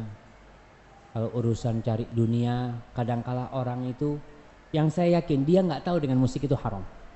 Karena kebanyakan teman-teman ini yang mereka menjadi pemusik, menjadi penyanyi, mereka tuh nggak tahu. Salahnya nggak pernah diajarin sama ustadznya, sama kiainya, sama gurunya, dan nanti mereka bakal mempertanggungjawabkan di depan Allah Subhanahu Wa Taala. Kok nggak ngasih tahu gitu loh? Karena Allah sudah mengambil amanat kepada para ulama sebagai pewaris para nabi untuk menyampaikan agama Allah ini. Terus gimana sekarang Ustaz? Suami anak ini masih main musik dan anak makan dari harta dia umpamanya. Gimana yang anak makan dan bagaimana anak memberikan nasihat kepada dia? Ya berusahalah. Kalau memang nggak ada cara lain, nggak ada pemasukan lain, mungkin darurat bagi seorang istri untuk memakan harta itu. Tapi kalau dia ada penghasilan lain, ya dari penghasilan lain. Terus gimana cara menasehatin suami? Tunjukkan bahwasanya anti setelah ngaji, anti lebih berbakti kepada suami. Jadi kalau ngasih tahu suami ini komandan, nggak mungkin tuh anak buah ngomong, mas, sini, duduk. Nih, anak baru habis kajian Ustadz ya, duduk dulu, anak ambil air dulu. A'udzubillahi minasyaitonirrajim. Bismillahirrahmanirrahim. Nggak mungkin kayak gitu ngasih tahu suaminya. Suaminya ini duduk lah. Kadang-kala kita pura-pura ya lagi makan bareng. Ketinggalan tuh kitabnya di situ, kita taruh. Mas, ana mau ke dalam dulu ya. Kadang kalau suami sambil nunggu, kitab apaan nih, gitu kan? Dia baca. Suami itu biasanya nggak mau diguruin, nggak mau, egois banget tuh. Soalnya anak juga suami, anak tahu. Jadi kadang-kala kita tetap ustadz itu juga salah, jangan antum mengatakan ustadz nggak salah. Apalagi yang nggak ngaji, bahkan dia egonya lebih tinggi. Sudahlah, ente itu baru ngaji 3 kali kajian, 2 kali kajian sudah mengharamkan musik. Anak udah ngaji sama ustadz banyak, nggak ada yang mengharamkan musik. Kadang-kala suami seperti itu, maka kita harus pelan-pelan ngasih tahu. Bang, kayaknya bang, coba nih abang baca ini nih. Kok kayaknya hadisnya sahih bang? Coba abang bacain gitu ya, tanya sama suaminya. Jadi kalau sama suami itu memohon, bukan perintah. Ya namanya anak buah sama atasan mesti memohon. Mas, mamanya nggak sholat subuh pun suaminya, mas, ayolah sholat subuh gitu ya. Memohon kepada suaminya. Wallahu a'lam bishawab, seperti itu. Melanjuti pertanyaan yang tadi, Ustadz, ini ada pertanyaan, Masya Allah, bagus sekali. Ustadz, Bapak Ana ini masih bekerja sebagai seorang pengamen, Ustadz. Lalu beliau tetap meyakini bahwa mencari nafkah dengan bermusik itu halal. Bagaimana Ustadz menyikapi ini orang tua? Kalau tadi suami, sekarang orang tua, Ustadz. Masya Allah, Masya Allah. Iya, kembali lagi, itu permasalahan kita bersama. Masalah musik ini permasalahan sebuah bangsa, sebuah masyarakat, di mana kita punya tetangga yang masih suka musik, bahkan yang namanya naik bus itu ya. Allah, yang namanya pengamen tadi, Ana mau ngasih apa nggak ngasih nih Ustadz? Kadang-kala nggak ngasih diliatin, gitu kan? Kadang-kala kita, pokoknya permasalahan itu banyak sekali. Gimana solusinya nih? Berjuang. Kita harus berjuang bersama-sama untuk menegakkan ya hukum-hukum Allah, yang salah satunya masalah musik ini. Karena kita semua tahu bagaimana bahaya musik itu, bagaimana orang-orang memainkan musik itu. Apalagi yang di lapangan-lapangan, yang konser-konser itu, kemana sholat mereka, kemana zikrullah mereka. Dan ini kewajiban para ulama, kewajiban para ulama. Mereka pun umpamanya mungkin masih ada yang mengatakan halal, tapi ingat itu haram. Sesuai dengan kaidah mereka, itu melalaikan, membuat orang tidak sholat, bergabung antara laki sama perempuan, yang dilakukan nyanyi-nyanyi nggak bener, semua sepakat itu haram. Maka di sini kewajiban mereka untuk meluruskan hal itu, Terus gimana nih orang tuanya? Ya, senjata yang paling utama buat orang tua tuh berdoa. Jangan bosan-bosan berdoa. Katakan sama orang tua, masih ada kan kerjaan lain ya Abah yang mungkin lebih baik, lebih halal, lebih thayyib. Dan sekali-kali kita ya nggak perlu diskusi sama orang tua. Tanyakan sama orang tua, Pak ini Pak, Ana baru dapat kajian nih, menurut Bapak gimana nih? Nih katanya Imam Syafi'i nggak boleh Pak. Katanya Imam Fulan. Masa imam semua itu menghalalkan gitu kan, mengharamkan? Coba dilihat. Mudah-mudahan terbuka hatinya nanti. Wallahu a'lam bishawab. Baik, mungkin satu pertanyaan terakhir bagi Ikhwan dan nanti akan ditutup dan diberi rangkuman kepada Ustadz. Silakan. Silakan, berdiri Mas. Dari teman kita dari IPDN, silakan. Itu mic-nya? Itu sebentar, ada mic-nya sebentar.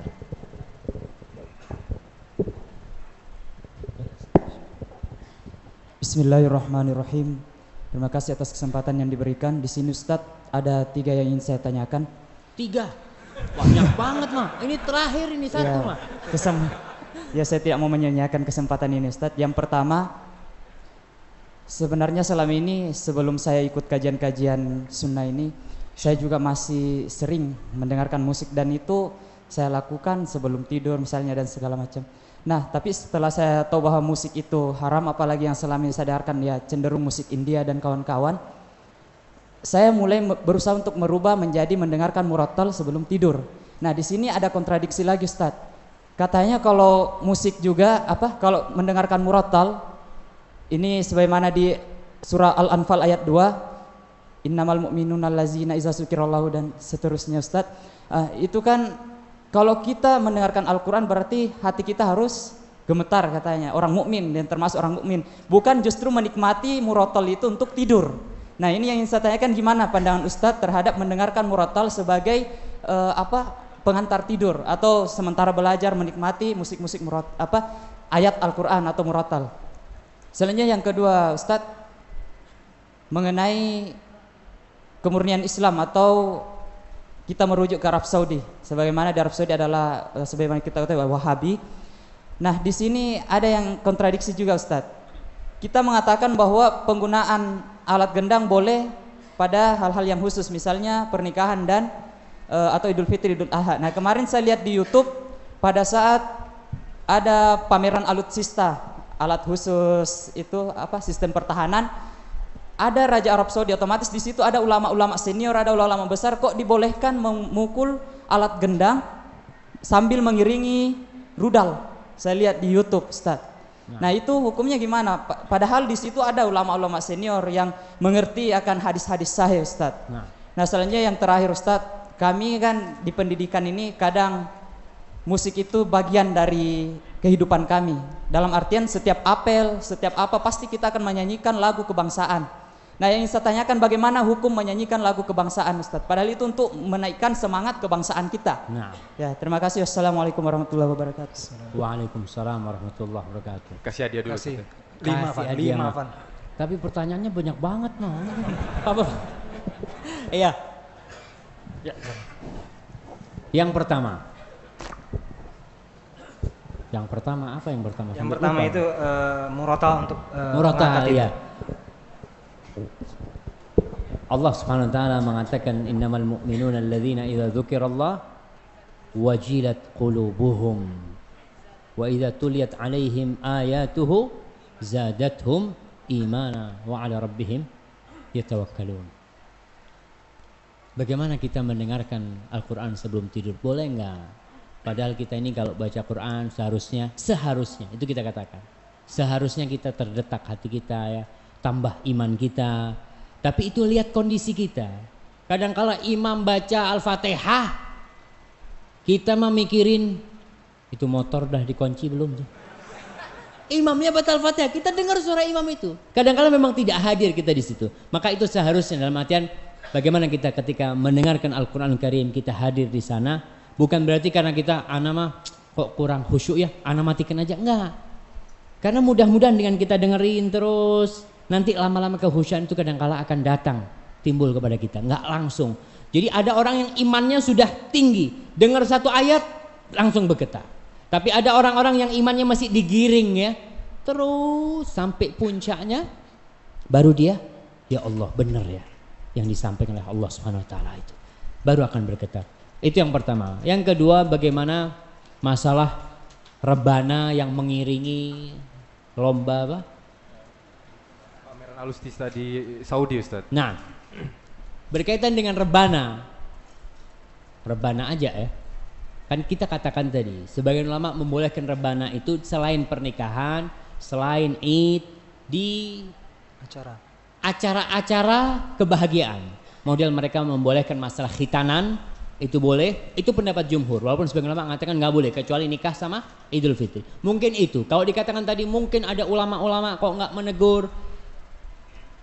Kadangkala yang namanya penguasa itu bukan kita mengatakan tidak menegur. Mungkin sudah ditegur tapi tetap aja kewajiban seorang ulama ketika melihat kemungkaran hanya memberitahu, bukan memprovokasi umat. Yuk nih pemimpinnya nggak benar nih. Bukan. Kewajibannya seorang alim ulama itu memberitahu, mengasih tahu. Kalau sudah dia sampaikan, ya udah selesai tugasnya. Bukan dia kewajibannya untuk meluruskan dengan senjata, tidak. Bukan itu yang diperintahkan. Yang ketiga, lagu kebangsaan, Ustaz. Hah? Lagu kebangsaan. Lagu kebangsaan. Lagu-lagu yang tidak ada unsur, kita katakan lagi, yang tidak ada unsur kesyirikan, tidak ada unsur pemujaan, tidak ada unsur kemaksiatan, secara umum itu boleh. Tapi kalau di situ ada unsur apa? Unsur kesyirikan, unsur kemaksiatan, apa saja lagunya, itu tentunya tidak boleh. Wallahu a'lam bishawab. Tapi mungkin ini perlu ditanyakan kembali kepada ustadz-ustadz yang lebih senior, apakah diperbolehkan lagu kebangsaan kita dibacakan. Kalau memang ingat tidak ada bertentangan dengan syariat, menurut hemat ana mungkin ana salah, nggak ada masalah. Tapi kalau ada unsur-unsur kesyirikan di sana, maka tentunya semuanya itu tidak boleh kita lakukan. Kecuali dengan tanpa alat musik gimana, Ustaz? Tanpa musik tentunya tanpa musik ya, tanpa musik. Kalau sampai musik ya musiknya udah kita tahu masalah hukum musik itu. Jadi masalah lagu ini mungkin kita perlu ada kajian nanti selanjutnya tentang masalah lagu khusus gitu ya. Wallahu a'lam bishawab. Ustaz, ini mungkin pertanyaan pamungkas dari akhwat Ustadz. Ustadz, saya pernah bermimpi. Di dalam mimpi itu isinya ada yang berkata seperti ini.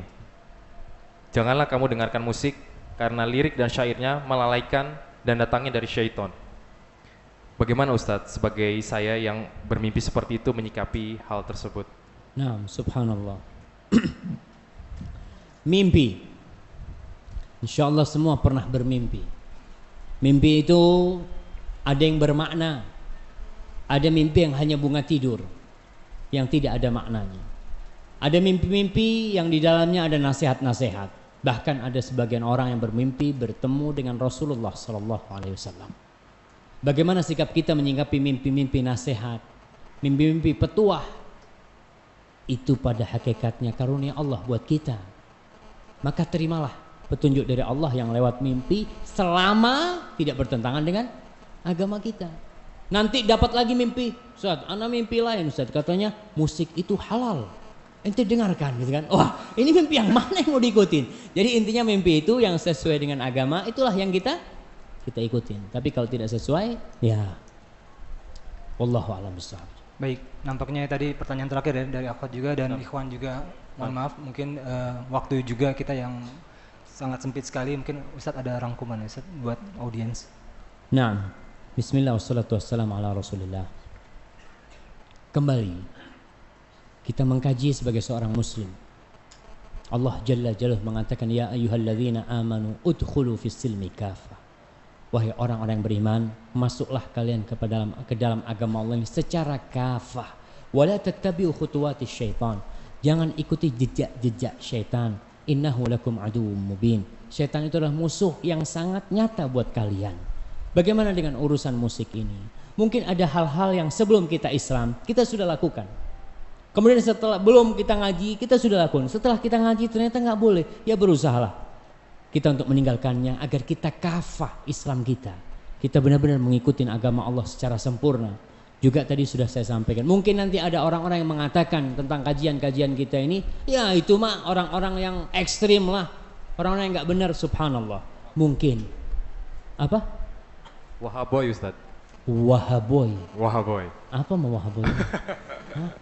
Lakop-lakop Ustadz. Oke, macam-macam lah seperti itu. Kita harus sabar. Kita menyampaikan agama Allah tanpa ada unsur apapun.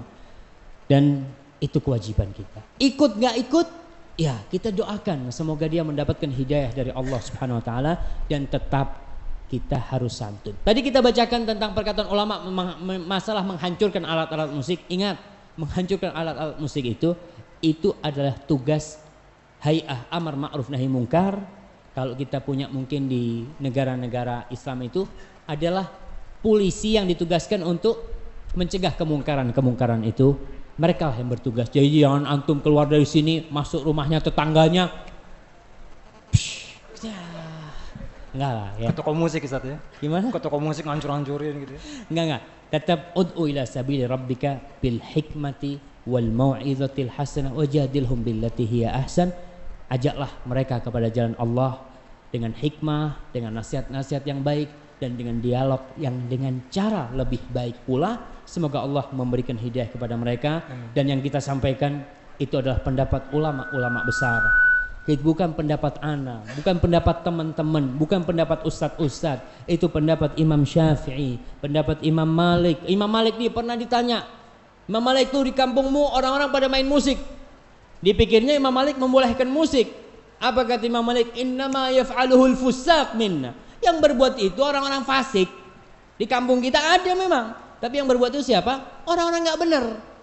Bukan itu pendapat Imam Malik, pendapat Imam Ahmad, Imam Abu Hanifah, kemudian kita lihat Imam Bukhari, Ibnu Hibban, Al-Ismaili, Imam Nawawi, Ibn Salah, kemudian Ibnu Hajar Al-Asqalani, terus itu yang bisa ana sampaikan. Kalau yang ana sampaikan benar itu dari Allah Jalla Jalaluhu. Kalau salah dan kurang berkenan itu dari diri ana, Allah dan Rasulnya terbebaskan dari kesalahan itu. Wassallallahu ala nabiyina Muhammad wa ala alihi wasallam.